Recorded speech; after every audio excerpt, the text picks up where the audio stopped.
Jelang peringatan kemerdekaan pertama di Ibu Kota Nusantara, rangkaian acara dan persiapan diadakan. Dan berikut ini adalah rangkuman produser lapangan Putri Demes dan juga jurnalis foto Maria Oktoba mengenai perjalanan sepekan sebelum 17-an di IKN. Mata tertuju pada IKN jelang 17 Agustus. Sejarah baru mencatat bahwa ini menjadi peringatan pertama kemerdekaan Republik Indonesia di sebuah lokasi yang bercita-cita besar, yaitu sebuah ibu kota yang dibangun dari nol. Apa saja kesibukan sepekan jelang upacara?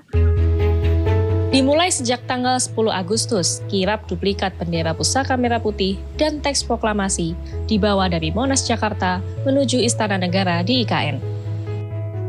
Sementara tanggal 11 Agustus, calon Paskibraka 2024 memulai latihan gladi kader pertama kalinya di lapangan upacara IKN. Selain itu, sejumlah Menteri Kabinet Indonesia Maju mulai berdatangan di sore hari.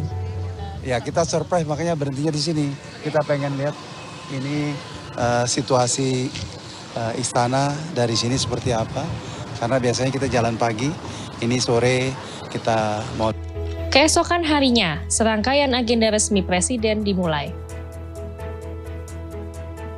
Suasana psikologis yang nampak dari Presiden, Wakil Presiden, jajaran Menteri, bahkan Panglima TNI dan Kapolri ini nampak senang dan bangga dengan perkembangan yang pesat dari IKN. 1 jam jelang dilaksanakannya sidang Kabinet Paripurna pertama di IKN, mereka menggelar sarapan pagi, bincang-bincang santai dan bercanda bersama di lokasi ini. Di Embung MBH, salah satu dari 30 embung atau kawasan konservasi air di IKN yang nantinya akan jadi area publik.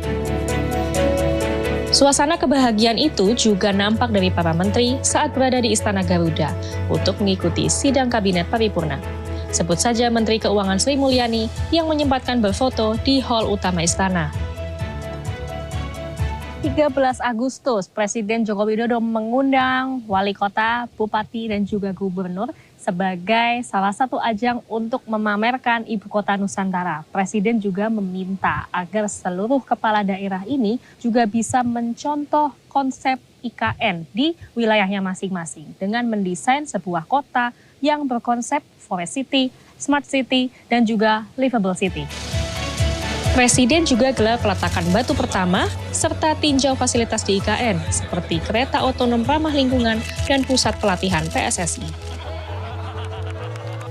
Tadi malam saya juga tidur di Istana Negara, nyenyak.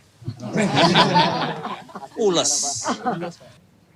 Namun beberapa hari menjelang upacara kemerdekaan justru ada yang menghebohkan dari pasukan pengibar bendera pusaka atau Paskibraka 2024. Sebanyak 18 orang Paskibraka putri yang biasanya mengenakan hijab ini tidak mengenakan hijab pada saat pengukuhan bersama Presiden Joko Widodo di Istana Negara di IKN pada tanggal 13 Agustus 2024.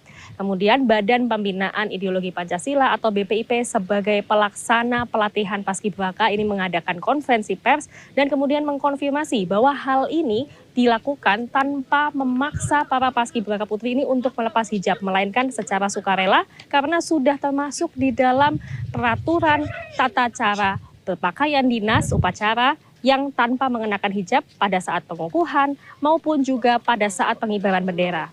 Akhirnya BPIP juga kembali merevisi sehingga nanti kita akan menyaksikan Paskibraka putri tetap mengenakan hijab pada saat bertugas 17 Agustus.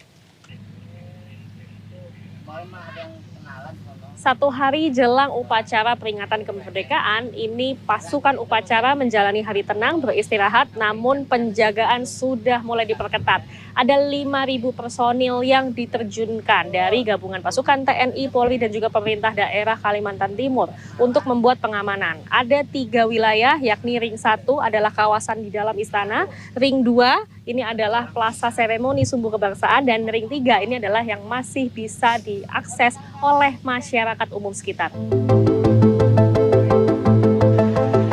Tentu masih ada banyak pekerjaan rumah bagi pemerintah, seperti terlambatnya penyelesaian komplek gedung Kemenko, bandara, dan sejumlah gedung lainnya seperti hunian ASN, fasilitas pendukung lain yang belum selesai.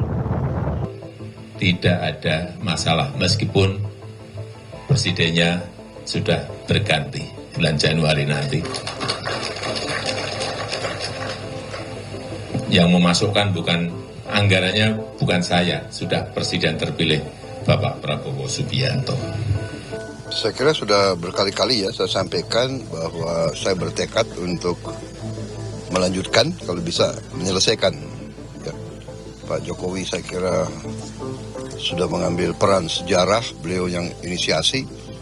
Saya minimal saya lanjutkan, kalau bisa saya ikut yang.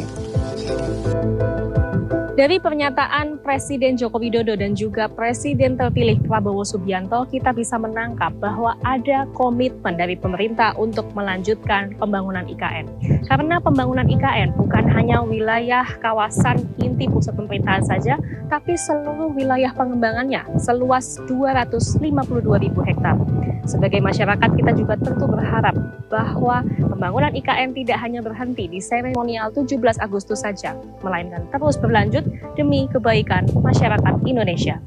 Putri Demes, Maria Oktober, Ibu Kota Nusantara, Kalimantan Timur.